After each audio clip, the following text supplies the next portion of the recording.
Produkovateljom ryby teraz počína práva žatva. U keresturským rybalove Rusin ryba povicovávaná i položena do žimovníkov, kde čeka kupcoch.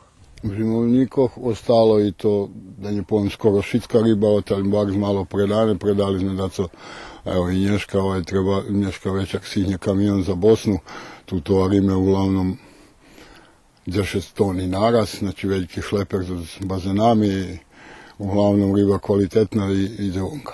Uglavnom poćka, daco amura, daco tolstolobika, gde preko 90% poćka i višla nam to roku prosječna težina, znači ukupnej količini vylapane riby nam višlo dakle od 3 kg 50 grami do 3 kg 250 grami prosjek tej riby.